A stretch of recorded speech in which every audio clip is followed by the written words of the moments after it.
চরিত্র যেন ধ্বংস হয়ে না যায়। ওই নবীর আদর্শ ছাড়া না দুনিয়ায় শান্তি, না পরকালে শান্তি, না ব্যক্তি জীবনে শান্তি, না সামাজিক জীবনে শান্তি, না পরিবারে শান্তি। অতএব নবীর আদর্শের মালা গলায় লাগান। যারা এখনো পারো নাই রে বাবা যুবক, এখন থেকে তওবা করো, মনটাকে বুঝাও রে মন, আমার মতো যুবক স্কুল কলেজে পড়িয়াও যদি নামাজ পড়ে আমি কেন পারি না? সত্য কথা স্বীকার করেন, মানেন আর না মানেন, করেন নাই? কেন বলেন রাজনীতি নাই? হ্যাঁ, আপনি যেই ধান্দাবাজ পচা নীতি করেন এটা কোরআনে নাই, এটা ইসলামে নাই। আছে? ভয় পাইতেছেন না? ভয় পাইতেছেন? পাগল আছে না পাগল? ওরা বাজারে ঢুকছে, পেটে লাগছে ক্ষুধা, গুড় দেখতেছে, হাড়ি ভরা গুড়, খেজুরের রস, তো চিন্তা করে গান গায়ে একটা ডরাইলি না ডরাইলে কি, আস্তে হাতটা ঢুকিয়ে দিছে গুড়ের পাত্রের মধ্যে, হাতে আর চাটে, সামনে মুড়ি, হাতে একটা ডরাইলি না ডরাইলে কি, মুড়ির ভিতরে গুড়ের হাতটা ঢুকিয়ে দিছে, ডরাইলি না ডরাইলে কি, মৃত্যু কয়বার হবে? এত টেনশন কেন? রিজিক দিবে আওয়ামী লীগ, বিএনপি, চাকরি দিবে, হায়াত দিবে, কোন মাখলুক না আল্লাহ। এত টেনশন কেন? এত টেনশন কেন? টেনশন তো তারা করে যারা বেশি খাইয়া ফেলাইছে, পেটে ব্যথা। আরেক দলের টেনশন যে 17 বছর খাইতে পারি না, সেই দুঃখ। না খাইয়াও টেনশন, বেশি খাইয়াও। আমরা ওলামায়ে কেরাম, আমরা মুসলমান, আমরা বেশিও খাই না, কমও খাই না, পাইলেও আলহামদুলিল্লাহ, না পাইলেও আলহামদুলিল্লাহ। আমরা কোনো ব্যক্তির গোলামি করি না, আমরা আল্লাহর গোলামি করি। কথা ঠিক না? যারা ব্যক্তির গোলামি করে তারা অসহায় ব্যক্তি নাই। কথা ঠিক? আমাদের রিজিক আল্লাহ দিতেছেন, সম্মান দিতেছেন, আমরা আগেও যেমন কথা বলতেছি এখনো তেমন কথা বলতেছি। কারো থেকে কোনো বেনামাজি থেকে অনুমতি নিতে হবে? কথা বলেন না কেন? কোরআন হাদিস পড়ে আলেম হইলাম সুদখোর থেকে অনুমতি নেওয়ার জন্য? বলেন। এই জমিনের মধ্যে উলামায়ে কেরাম দ্বীনের কথা বলবেন, কারো কোনো অনুমতি নিতে হবে না।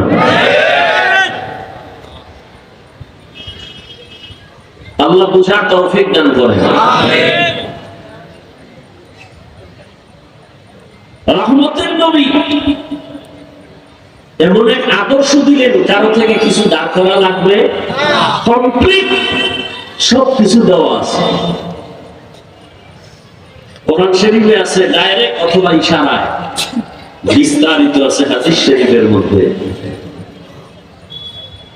এজন্য নবী বলেন দুই জিনিস ধরে রাখো, কোরআন আর সুন্নাহ।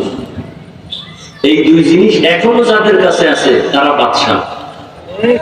তাদেরকে বলে মুকুটহীন সম্রাট।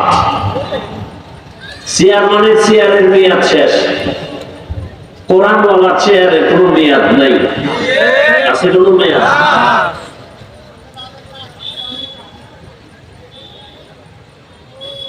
সব নবী চলে গেলেন, আমার নবী আসবেন, মাঝখানে কোন নবী নাই। মানুষগুলো এখন বিপাকে পড়ে গেছে। বিপাকে পড়তে পড়তে এখন নফসের গোলামি শুরু করছে, করতে করতে করতে করতে চরিত্র কি জিনিস ভালো মন্দ যাচাই করার আর কুষ্টি পাথর রইল না, সব দুশ্চরিত্র হয়ে গেল। মক্কার মধ্যে মুরব্বী নাই, নবী নাই, কেউ তাদের এখন বুঝায় না, দাওয়াত দেয় না। না অন্যায় করলে কি শাস্তি হবে কেউ বলে না, ন্যায় কাজ করলে কি সফলতা পুরস্কার হবে তাও কেউ বলে না। বলনেওয়ালা নাই, ঈসা নবী চলে গেছে। আমার নবী আসবেন, এর মাঝখানে কোন নবী নাই। উম্মত নবী হারা, মুরব্বী হারা, চরিত্র সঠিক রাস্তায় রাখা কোন বয়ান করার কেউ নাই। এইবার এরা মনকে বানাইছে মুরব্বী, মনে যা কয় তাই করে। মন চাইলে উলঙ্গ হয়, মন চাইলে বাইতুল্লাহ গিয়া উলঙ্গ অবস্থায় তাওয়াফ করে, মন চাইলে বাইতুল্লাহর ভেতরে মূর্তি টানায় দিল, 360টা মূর্তি লাগায় দিল, জবাই করে গরু, উট, রক্ত দিয়া বাইতুল্লাহর দেওয়ালে এটা মাইকা দেয়, কাঙ্গ কোরবানি কবুল। ইতিহাস বলে পৃথিবীতে ওই সময় মক্কা মানুষের মতো খারাপ মানুষ পৃথিবীর আর কোথাও ছিল না। কত খারাপ, এর থেকে আর খারাপ নাই, এতটাই খারাপ। এই খারাপ হওয়ার পেছনে সব থেকে বড় কারণ, কোন নবী নাই, মুরব্বী নাই এই দুনিয়াতে। এখনো যারা মুরব্বী মানে না, কোন আলেম, কোন উম্মত মুরব্বীকে কোরআন সুন্নাহর আলোকে মানে না, আর ধ্বংস মরার আগেই হয়ে যায়। আর হচ্ছে আমরা দেখতে পাই যারা কোন মুরব্বী মানে না, এদের কথার দ্বারা বেয়াদবি প্রকাশ পায়, এদের ফেসবুকে লেখার দ্বারা বেয়াদবি প্রকাশ পায়। আর মুরব্বী থাকলে টেনে ধরে, খবরদার, কথা বলার আগে সাবধান, তুমি যে স্কেলে আছো ওই স্কেলে কথা বলবা। লেখার মধ্যে বাধা দেয়, একবার লেখছো কাট দিলে কর, তওবা কর, কোনদিন শিক্ষকের বিরুদ্ধে কিছু বলবি না, তওবা কর। কিন্তু বেপরোয়া, আরো সুন্দর উদাহরণ আমাদের মুরব্বীরা দেন। রাস্তায় কুত্তা আছে না, কুত্তা একটারও দাম নেই, ওই কুত্তাটা দামি যে কুত্তার মালিকের শিকলে বাঁধা। কথা বলেন না? আকাশের ভেতরে, খোলা আকাশের শূন্যের ভেতরে পাখি উঠতেছে, কোন দাম আছে? ওই পাখিটার মূল্য বেশি যেটা খাঁচায় আটকানো। বুঝেননি? কুত্তাটা বেপরোয়া, কারণ মালিক নাই। গরু বেপরোয়া, মালিক নাই। আর যেই গরুটার গলায় রশি লাগায় মালিক ধরে রাখছে, ওই গরুটা অন্যের ফসল খাওয়ার আগে মালিক টান মারে, বেতের বাড়ি দেয়। ঠিক নেই? সহজ কথা। এই জমিনে যারা মনে করে আমি স্বাধীন, সে বেয়াদব। যে মনে করে আমি বেপরোয়া, বেপরোয়ার আর এক নাম বেয়াদব। তার চলাফেরায় কোনো আদব নাই, কথার ভেতরে কোনো ব্যালেন্স নাই, তার লেখনির মধ্যে কোনো আদব নাই। ওজন তার শরীরের, তার মেধার ওজন মাত্র 1 কেজি, কথা বলে 10 কেজি। যেটা তার শরীর ভার নিতে পারে না, মানুষ পছন্দ করে না।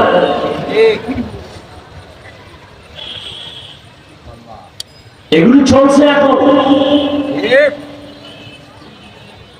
মুসল্লি ইমামরা গালি দিবে, কিয়ামতের আলামত। সন্তান মা বাবাকে পরামর্শ দিবে, নির্দেশনা দিবে, মা বাবা এমন করো। মা বাবার কমন মানবে না সন্তান, কিয়ামতের আলামত। শিক্ষককে নির্দেশ দিবে ছাত্র, ছাত্র শিক্ষকের হুকুম মতো চলবে না।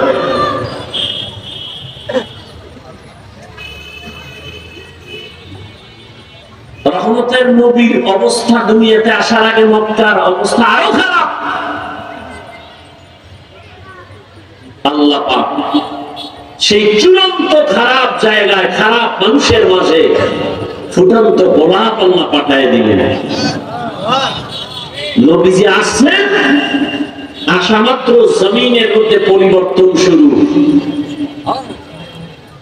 1000 বছরের অগ্নি প্রজ্বলিত আগুন নিভে গেল অটোমেটিক। নবী আসা মাত্রই পরিবর্তন শুরু হয়ে গেল। লাকাদ কানা লাকুম ফি রাসূলিল্লাহি উসওয়াতুন হাসানাহ। রহমতের নবী আসলেন, মক্কার জমিনে পরিবর্তন শুরু হয়ে গেল। যেই মানুষগুলো নারীদের পছন্দ করে না, আল্লাহ আমার নবীর বয়স মাত্র 25। কত? 25। নবী কি আমাদের মতো? বলেন না কেন ভাই? সাধারণ না, আলাদা, কঠিন আলাদা। তার দেহ, দৈহিক গঠন আলাদা, রুহানি পাওয়া আলাদা। সেই নবীর যৌবন সাধারণ মানুষের মতো। নবী হিসাবে যৌবন তো আরো আবার সময়টা মাত্র 25 বছর, তা আরো বেশি এক্সট্রা নবীকে আল্লাহ আলাদা কিছু দিচ্ছেন। সত্যি শত মানুষের, কেউ বলেন হাজার হাজার হাজার মানুষের সত্যি নবী একার মধ্যে। বয়সটা কত? এই সময় তার যৌবনের হালাত কেমন? ঠিক সেই সময় রহমতের নবীর জন্য বিবাহের প্রস্তাব আসছে। দুই স্বামী বিদায়ের পরে এক মহিলা খাদিজা রাদিয়াল্লাহু আনহা বিধবা নারী, বয়স হলো 40 বছর। আম্মা জান খাদিজা রাদিয়াল্লাহু তাআলা আনহার বয়স 40 বছর, নবীর বয়স মাত্র 25। আম্মা জানের দুইজন স্বামী বিদায় হয়ে গেছে, সন্তান আছে 2 থেকে 3টা। ওদিকে নবীর কোনো বিবাহ হয় নাই, মাত্র 25 বছর। রহমতের নবী আম্মা জান খাদিজা রাদিয়াল্লাহু তাআলা আনহাকে বিবাহের সিঁড়িতে নিয়ে আসলেন। ইতিহাস আপনারা জানেন, সারা আরবের ভেতরে বিধবা নারীকে কেউ পছন্দ করে না। রহমতের নবী বিধবা নারীকে বিবাহ করে প্রমাণ করে দিলেন, দুনিয়ার সব নারীদের লাথি মারতে পারে, আল্লাহ নবী আর ইসলাম নারীদেরকে অসম্মান করে না। এখন কিছু লম্পট দুনিয়াদার ধান্দাবাজ চরিত্রহীন এরা বলে নারীদের অধিকার ইসলাম দেয় নাই। চরিত্রহীন লম্পট, নারীদের অধিকার সম্মান ইসলাম ছাড়া আল্লাহর কসম কেউ দেয় নাই। যারা দিবে দিবে চাপাবাজি করেছে, এরা সবগুলো নারীর দুশ্মন, নারীকে অপমান করেছে। মায়ের সম্মান দিতে পারে না দুনিয়ার কেউ, দিয়েছে ইসলাম। এজন্যই তো আল্লাহ কোরআনে বলেছেন, অবশ্যই রহমতের নবীর মধ্যে তোমাদের জন্য রয়েছে উত্তম আদর্শ। শুধু আদর্শ না, উত্তম, তার মানে অন্যান্য আদর্শ থেকে আপনার আমার নবীর আদর্শ বড় উত্তম। এই দুনিয়াতে কত আদর্শের গান শুনলাম, আব্রাহাম লিঙ্কনের আদর্শ, লেনিনের আদর্শ, কার্ল মার্ক্সের আদর্শ, মাও সেতুংয়ের আদর্শ। দুনিয়াতে এক আদর্শ দিয়াও মানুষকে কল্যাণ দিতে পারে নাই। সংবিধান পাল্টাও, সংবিধান সংশোধন করো, করতে করতে করতে করতে বাইরের সব বাদ দিয়া আমার মনের আইন করো, করিয়াও শান্তিতে মানুষকে বসবাস করাইতে পারে না। এক কথায় জবাব, দুনিয়ার সব আদর্শগুলো নাপাক, একমাত্র মদিনার নবীর আদর্শই হলো পাক। সন্দেহ আছে? যুবকেরা এখানে আছো, শিক্ষিত বাবারা, আল্লাহর ওয়াস্তে পায়ে হাত রেখে বলছি, একজন জ্ঞানী মানুষ আমাকে বলো, তোমরা তো আমাদের বোকা মনে করো, তোমরা তো মনে করো আমরা টুপিওয়ালারা বোকা। আরে পাঁচকল্লি দেখলে তো আরেকটু বেশি বলবা, কওমি মাদ্রাসায় পড়নেওয়ালা পাইলে তো আরেকটু চাপ দিয়ে বলবা। একজন দাঁড়ায় বলো তো, হাফিজ ভাই, মুহাম্মদের আদর্শ ছাড়া আরো সুন্দর আদর্শ আছে আরেক জায়গায়, বলো। আমি মুহাম্মদের আদর্শ বাদ দিয়া আমি সেটা গ্রহণ করব। বলো, মুহাম্মদের আদর্শ ছাড়া আর সুন্দর আদর্শ কোথাও আছে? যুবকদের জিজ্ঞাসা করছি, বলো বাবা, আছে? নাম্বার 2, মুহাম্মদের আদর্শ দুনিয়াতে যে রেখে গেলেন, এগুলো মানবে বা পালন করবে কি হিন্দুরা? যুবকরা বলো, হিন্দুরা, বৌদ্ধের ধর্মের লোকেরা, ইহুদিরা, খ্রিস্টানরা? জিহ্বা নাড়ায় বলো, ফেরেশতারা লিখবে, আল্লাহ শুনবেন। কারা করবে? কার, কোন দেশের মুসলমান? বলো বলো, যুবকরা বলো, কোন দেশের মুসলমান? শুধু মনিরামপুরের মুসলমান বাপ? হ্যাঁ, তোমার দাড়ি রাখো না কেন? মাস্তানি করে? তুমি 5 ওয়াক্ত নামাজ পড়ো না কেন? কি সমস্যাটা কি বলো? যদি বলো এটা না পড়লেও চলবে, দলিল দাও, আমিও নামাজ বন্ধ করে দেই। দাড়ি না রাখলেও চলবে, দলিল পেশ করো, আমিও দাড়ি কেটে ফেলি, কারণ তুমিও মুসলমান আমিও মুসলমান, তোমার আল্লাহ আমার আল্লাহ এক, তোমার নবী আমার নবী এক, তোমার কোরআন আমার কোরআন এক, তোমার কাবা আমার কাবা এক, তোমার কালেমা আমার কালেমা এক, তোমার দাড়ি থাকবে না আমার থাকবে না, সবাই এক হতে হবে। হয়তো প্যান্ট শার্ট লাগাও, এটাই মদিনার পোশাক বলে আওয়াজ দাও, দলিল দাও, নামায় আমাদেরটা গ্রহণ করো, তুমি নিজেকে ছোট মনে করো, আকামো করবা, উল্টা আবার যারা রসুলকে মানে তাদেরকে ঠেসে ঠেসে গালাগালি করবা। বিষয়টা কি? কারণ কি? তুমি কেন বলবা নামাজ না পড়লে আমাদের দিল পরিষ্কার, হুজুরদের থেকে আমরা ভালো আছি, কেন বলবো? হুজুরের কাছে কোরআন আছে, তোমার কাছে তো কোরআন নাই, আলেমের কাছে তো ঈমানের পাওয়ার আছে, তোমার কাছে তো সে পাওয়ার নাই।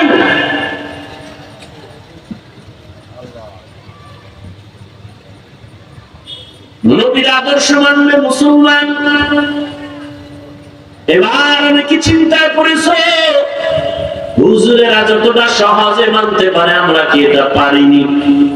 এবার আমি যুবকদেরকে বলছি, বাবা একটু ভালো করে নজর করো, আমাদের মতো হুজুর না, জীবনে একবার মাদ্রাসার বারান্দায় যায় নাই, তোমার মতো যুবক স্কুলে পড়ে, কলেজে পড়ে, ভার্সিটিতে পড়ে, 5 ওয়াক্ত নামাজ পড়ে, সত্য কথার সাক্ষী দাও, আছে না নাই?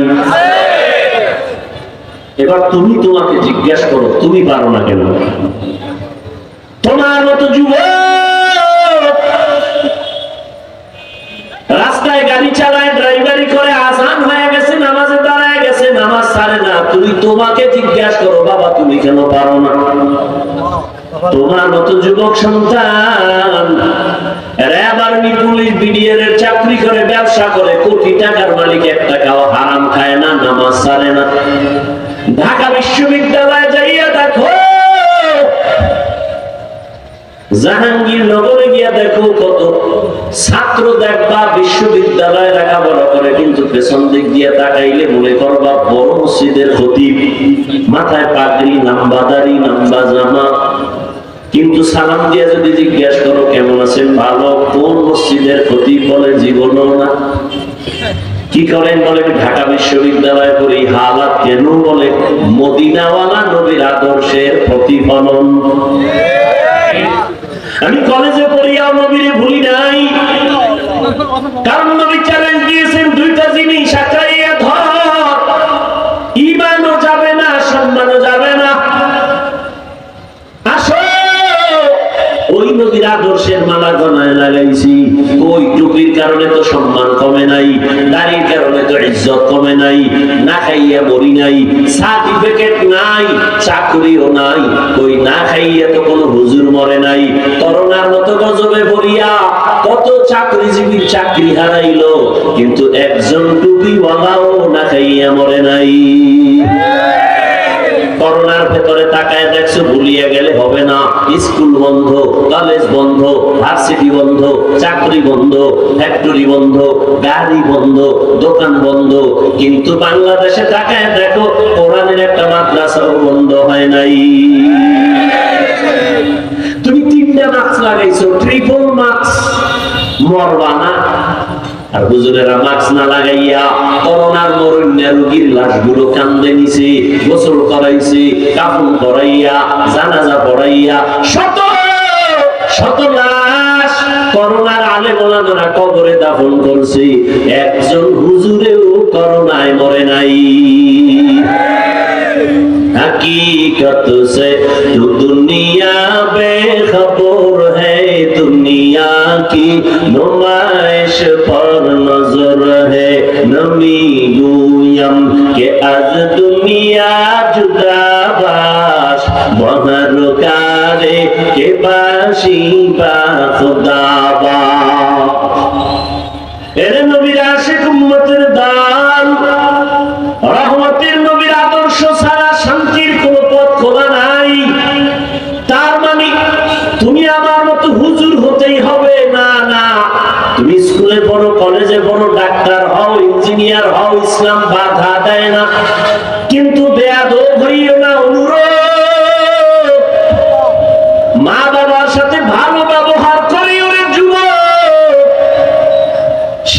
শিক্ষকের সাথে বেয়াদবি করবা না, কারণ কপাল পুড়ে যাবে। এই অল্প বয়সে কম দেখি নাই ভালো ভালো ছাত্র ইংলিশে কথা কয়, আরবিতে কথা কয়, হঠাৎ করে রাস্তায় পাগল হয়ে ঘুরে। বিষয় কি বলে? বেয়াদবি করার কারণে বরদোয়া লাগছে। মা বাবার বরদোয়া সন্তানের জন্য কঠিন, শিক্ষকের বরদোয়া ছাত্রের জন্য কঠিন। পয়গম্বরের কলিজার চাচাতো ভাই হযরত আলী এখনো কালেমা পড়েন নাই। 11 বছর বয়সে অথবা 8 বছরে আসিয়া নবীর হাতে হাত লাগাইয়া হযরত আলী কালেমার পতাকা হাতে নিলেন। ওই আলী নবীর সাহাবী, কিছুদিন পরে হবেন নবীর জামাতা। নবী এমন কলিজা দিয়ে আলীর জন্য দোয়া করলেন, আনা দারুল হিকমা ওয়া আলীউন বাবুহা, আমি মুহাম্মদ হলাম ইলম ও হিকমতের ঘর, আর এই ঘরের দরওয়াজা আমার আলী। জ্ঞানের ভান্ডার হযরত আলী। সেই আলী বলেন, মান আল্লামানি হারফান ইনশাআ বাআ ওয়া ইনশাআ আতাকা, একটা অক্ষর যে আমাকে শিখাইলো সে আমার কাছে এত দামি, চাইলে আমাকে গোলাম বানাইয়াও রাখতে পারেন, আমাকে বিক্রিও করে দিতে পারেন। এই হলো শিক্ষকের মর্যাদা। বেয়াদবি করিয়া কেউ দুনিয়াতে শান্তি পায় নাই, সম্মানের চেয়ার পায় নাই। অতএব অনুরোধ করে বলছি, ও ভাই, ও বাবাজিরা, ও পর্দারা নামের আম্মা জানেরা, আদরওয়ালা জিন্দেগি বড় দামি।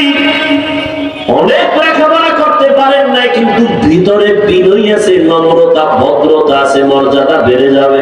মানুষ আপনাকে দোয়া করবে, মানুষ সম্মানের জায়গায় বসাবে। কিন্তু দামি শিক্ষিত হইয়াও যদি আদব না থাকে, কথার ব্যালেন্স না থাকে, মুরব্বীদের সাথে কথা যদি ঠিক মতো বলতে না পারে, যত শিক্ষিত হোক না কেন, কেউ তাকে সম্মানের জায়গায় বসাইতে চায় না। এজন্য বিনয়ী জিন্দেগি বড় দামি। নম্রতা, ভদ্রতার সাথে জীবন চালাও। ডাক্তার হইয়া সম্মানের চেয়ারে বসার জন্য চরিত্র সুন্দর, ভদ্রতা বজায় রেখে সুন্দর আখলাক নিয়ে চলো। মা বাবার দোয়া ছাড়া আগানো যাবে না। মা বাবার দোয়া না থাকলে তুমি পরীক্ষায় ভালো নাম্বার পাইতা না। মা বাবার চোখের পানি দোয়া না থাকলে সম্মানের চেয়ারে কেউ বসতে পারতো না। ওই মা বাবার সাথে বেয়াদবি করবা না। ওই মা বাবার দোয়া নিয়ে সামনে আগাও। রহমতের নবীর আদর্শ মক্কার জমিনে আসিয়া নবী উম্মতকে আপন বানাইলেন হাসি মুখে। জীবনে একটা গালি দেন না। কেউ গালি দেয়, নবী জবাব দেন না। নবী একটা মিথ্যা কথা বলেন না। দুশমনেরা নবীরে গালি দেয়, দুশমনেরা নবীর বিরুদ্ধে প্রপাগান্ডা ছড়ায়, কিন্তু গোপনে গিয়া নবীর কাছে আমানত মাল রাখে। কারণ মুহাম্মদ সত্যবাদী, ওর কাছে কোনো মাল আমানত রাখলে খেয়ানত হবে না। নবী এই সুন্দর ব্যবহার নিয়ে জীবনে কোনোদিন গালি দেন নাই, গালির জবাব দেন নাই, কোনোদিন মিথ্যা কথা বলেন নাই। চোখ গরম করে নবী কারো দিকে তাকান নাই। কেমন মায়ার নবী আমার! যেই নবীর আদর্শের সামনে গোটা কুল মাখলুকাত আশিক হয়ে গেল। দুশমন আছে নবীকে মারার জন্য, নবীর ব্যবহার পায় আমারে কালেমা পড়ায় না। সুবহানাল্লাহ। দুশমনের হাতে তরবারি, নবী সামনে, কেউ নাই। এগুলা দুশমন ইহুদি তরবারি নিয়ে গায়, আব্দুল্লাহর ছেলে মোহাম্মদ, এখন আমার হাতে তরবারি দেখছো নি কাহা? তুমি আর আমি ছাড়া এখানে কেউ আছে? নাই। এখন যদি তরবারি দিয়ে তোমারে কল্লাটা কেটে ফেলি, কেউ ফিরাবে? নবীকে হ্যাঁ ফিরাবে। কে ফিরাবে? বলে আমার রব। নবী কথা বলতে না বলতেই ইহুদির তরবারিটা মাটিতে পড়ে গেছে। খপ করে নবী তরবারি ধরলেন। নবী তরবারি এনে গায়ে, ইহুদির বাচ্চা তরবারি কার হাতে? মুহাম্মদের হাতে। আমি যদি তোরে এখন একটা বাড়ি নাই ফিরেই রেখে, তা কেউ নাই, তা আমার আল্লাহ আছে, আমি গাড়ি মারলাম না, এটা আমার আদর্শ, আল্লাহর মুহাব্বত। তা তোমার আদর্শ তরবারি গাইও মারবা না, কেন আমার মুসলমান বানায় দাও। সুবহানাল্লাহ কইছেন। আমাদের দেশের মধ্যে তো আকাম কেন? একজনে 12টা বাজায় আর একজনে 13টা বাজায়। কি মদিনার আদর্শ কই আর আপনারটা কোথা? হ্যাঁ, এত জুলুম কেন? দোকান বন্ধ করেন কেন? বাড়ি ঘরে আগুন জ্বলে কেন? অমুকের সন্তান গুম খুন হয় কেন? হারিয়ে যায় কেন? কি কথাটা লিখে রাখবেন, মোবাইলে না আর মুখে না, লিখে রাখবেন ভালো করে। জুলুমের বিচার হবে মরার আগে, রাসূলের হাদিস লিখে রাখবেন। আপনি এখানে আওয়ামী লীগের দিকে আঙুল দেন কেন? আপনার জুলুমের বিচারটাও মরার আগে হবে। মা বাবার সাথে করছেন, মরার আগে বিচার লিখে রাখেন। শিক্ষকের সাথে করছেন, মরার আগে বিচার হবে। প্রতিবেশীর সাথে করছেন, মরার আগে বিচার হবে, রাসূলের হাদিস। সন্তানের সাথে বাবা হয়ে জুলুম করছেন, মৃত্যুর আগে বিচার হবে। শিক্ষক হয়ে ছাত্রের উপরে জুলুম করেছেন, মৃত্যুর আগে বিচার হবে। ভাই হয়ে ভাইয়ের উপরে জুলুম করেছেন, মৃত্যুর আগেই বিচার হবে। স্বামী হইয়া স্ত্রীর উপরে জুলুম করেছেন, মৃত্যুর আগে বিচার হবে, রাসূলের হাদিস। রেডি থাকেন। তবে আল্লাহ দয়াময় তো, আপনার 10 মামলা যদি আদালতে হয়, এটির জন্য জীবন শেষ। 10 মামলার তারিখ 10টা, 10 উকিল, 10 রকমের রায়। আর আমার মাওলার আদালতে আপনার বিরুদ্ধে মামলা হয়েছে 1000 কোটি। কোন তারিখ নেই, খালি বলবি আস্তাগফিরুল্লাহ, রব ভুল করেছি, মাফ করে দাও। তোর জিন্দেগীর কোটি মামলা 1 সেকেন্ডে মাফ। কোন উকিল ধরা রাখবে না। চোখের পানি ছেড়ে গভীরে আল্লাহর কাছে তওবা করো। আল্লাহ, না জেনে না বুঝে শয়তানের ধোঁকায় পড়ে, প্ররোচনায় পড়ে সন্তানের উপরে বেইনসাফি করেছি, শিক্ষক হয়ে ছাত্রের উপরে বেইনসাফি করেছি, মা বাবা হয়ে সন্তানের উপরে বেইনসাফি করেছি, স্বামী হয়ে স্ত্রীর উপরে বেইনসাফি করেছি, স্ত্রীর জায়গায় থেকে স্বামীর সাথে অসম্মানজনক আচরণ করেছি। আল্লাহ মাফ করে দাও, আর করবো না। আল্লাহ বলেন মাত্র আমি করব, তবে একটু একটু একটু কি যার সাথে করছো তার থেকে ক্ষমা নিয়ে, কারণ এটা বান্দার হক। মা বাবার সাথে অপরাধ করেছে সন্তান, মা বাবার থেকে ক্ষমা আগে, এরপর আল্লাহ দিবে, এর আগে দিবে না। শিক্ষকের সাথে বেয়াদবি করেছে, শিক্ষক ক্ষমা না দেওয়া পর্যন্ত আল্লাহ দিবেন না, কারণ এটা বান্দার হক। বান্দা ক্ষমা না দিলে আল্লাহ দিবেন না, আল্লাহ ওয়াদা।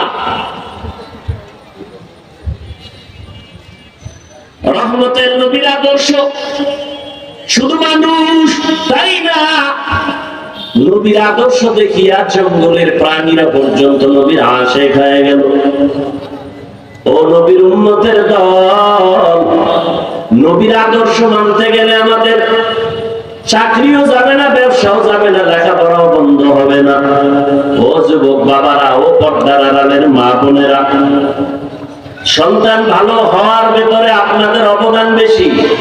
কারণ একটা সন্তান মাকে ফলো করে, মায়ের অনুসরণ করে বাবার তুলনায়। এজন্য নবী হাদিসে বলছেন, মা পুরুষের তুলনায় দুনিয়ার দামি সম্পদ। এই মা যদিও নবী না, তবে সমস্ত নবীদের মা। এরে আম্মা জান, আপনারা রহমতের নবীর মায়ের মতো মা। আপনারা নবীর কলিজার স্ত্রী খাদিজা রাদিয়াল্লাহু আনহার মতো দামি নারী, ফাতেমা রাদিয়াল্লাহু আনহার মতো দামি নারী, আয়েশা রাদিয়াল্লাহু আনহার মতো দামি নারী, হাফেজে কোরআনের মা, আপনারা আলেমের মা। এই জমিনে দামি দামি যত সন্তান সবার মা আপনারা। অতএব আপনি যদি একটু সুন্দর আদর্শ দিয়া সন্তানটাকে ডাক্তার বানাইতে চান, কোনো বাধা নাই। ডাক্তার যদি আপনার সন্তান আদর্শ নিয়ে চলে, কোরআন পড়ে, নামাজ পড়ে, ডাক্তারি করবে, ফাঁকে ফাঁকে কোরআন তেলাওয়াত করে মা বাবার জন্য দোয়া করবে, দুনিয়াতেও সন্তান কামিয়াব, পরকালেও সন্তান কামিয়াব। এরে আম্মা জান, দুনিয়াতে বাড়ি পাইলেন, গাড়ি পাইলেন, স্বামী পাইলেন, সন্তান পাইলেন, মরার পরে কিছু অর্জন করে যান। দুনিয়াতে সব রেখে যাবেন, কিন্তু আদর্শ যদি দিয়া যান, মরণের পরেও পাবেন। সন্তানটারে যদি ভালো বানায় যান, এই ভালোর ফলাফল মরার পরেও কবরে পাবেন। কিয়ামতের দিন এই সন্তানের বরকতে আল্লাহ আপনাকে জান্নাতের দরজা খুলে দিবেন। অতএব আম্মা জানেরা, সন্তানটাকে ইঞ্জিনিয়ার বানাবেন। জানাবেন, কোরআনটা পড়ায় নেন, আলেমদের সোহবতে পাঠাইয়া দ্বীনের রাস্তায় মোটামুটি 5 বেলার নামাজি বানান। সন্তান যেন কারোর সাথে খারাপ আচরণ না করে, আলেমের বিরুদ্ধে না যায়, কখনো যেন মুরব্বীদের সাথে খারাপ আচরণ না করে, 5 ওয়াক্ত নামাজ পড়ে। আল্লাহর কাছে এইভাবে দোয়া করেন, চেষ্টাও করেন। একটা সন্তান দুনিয়া আলো ছড়ায় দিবে। একটা সন্তানের দ্বারা সম্ভব গোটা দুনিয়াটা কন্ট্রোল করা। আল্লাহ সেই মেধা সন্তানকে দান করেছেন। মোবাইলের মাধ্যমে সন্তান যেন গুনাহের দিকে আকৃষ্ট হইয়া ধ্বংস হয়ে না যায়, চরিত্র যেন ধ্বংস হয়ে না যায়। ওই নবীর আদর্শ ছাড়া না দুনিয়ায় শান্তি, না পরকালে শান্তি, না ব্যক্তি জীবনে শান্তি, না সামাজিক জীবনে শান্তি, না পরিবারে শান্তি। অতএব নবীর আদর্শের মালা গলায় লাগান। যারা এখনো পারো না রে বাবা যুবক, এখন থেকে তওবা করো, মনটাকে বুঝাও রে মন। আমার মতো যুবক স্কুল কলেজে পড়িয়াও যদি নামাজ পড়ে আমি কেন পারি না? আমার মতো যুবক চাকরি করে, ড্রাইভারি করে, কৃষি কাজ করে, নামাজ পড়ে আমি কেন পারবো না? এখন থেকে তওবা করে নিলাম, মরিয়া গেল নামাজ ছাড়বো না, বেপরদায় চলবো না, মা বাবারে কষ্ট দিব না। ওলামায়ে কেরামের পরামর্শ নিয়া নবীর সুন্নাত অনুযায়ী 5 বেলার নামাজ পড়বো, জবানকে কন্ট্রোল করবো, হাত চোখ গুনাহের থেকে বাঁচায় রাখবো। তওবা করার মতো যদি কারো অন্তর তৈরি হয়ে থাকে, মুনাফিকি না থাকে, খাঁটি তওবার নিয়তে দুটো হাত আমার আল্লাহকে দেখায় দাও। আয় আল্লাহ, আমাদের হাতগুলো কবুল করে নেন, তওবা কবুল করে নেন। তওবার উপরে মজবুত হইয়া চলার মতো তৌফিক আমাদের দান করেন, আমিন। আলহামদুলিল্লাহি রাব্বিল আলামিন, ওয়াসসালাতু ওয়াসসালামু আলা সাইয়্যিদিল আমবিয়াই ওয়াল মুরসালিন ওয়া আলা আলিহি ওয়া আসহাবিহি আজমাইন। ইয়া আরহামার রাহিমিন, ইয়া আরহামার রাহিমিন, ইয়া আরহামার রাহিমিন। রব্বিরহামহুমা কামা রাব্বায়ানি সাগীরা। আল্লাহুম্মা ইন্নাকা আফুউন কারীম তুহিব্বুল আফওয়া ফা'ফু আন্না। ও দয়ার মালিক, কুদরতের নজর দিয়া দেখেন এই ময়দানে আপনার বান্দারা হাজির। পর্দার আড়ালের মা বোনেরা হাত তুলেছে। আমার ব্যবসায়ী, চাকরিজীবী, মুরব্বী, হাজী সাহেব, যুবক, ছাত্র ভাই, আয় আল্লাহ মেহেরবানি করে সবাইকে আপনি কবুল করে নেন, জীবনের গুনাহগুলো মাফ করে দেন। আয়োজনকারীদের কবুল করে দেন, সহযোগিতাকারীদের কবুল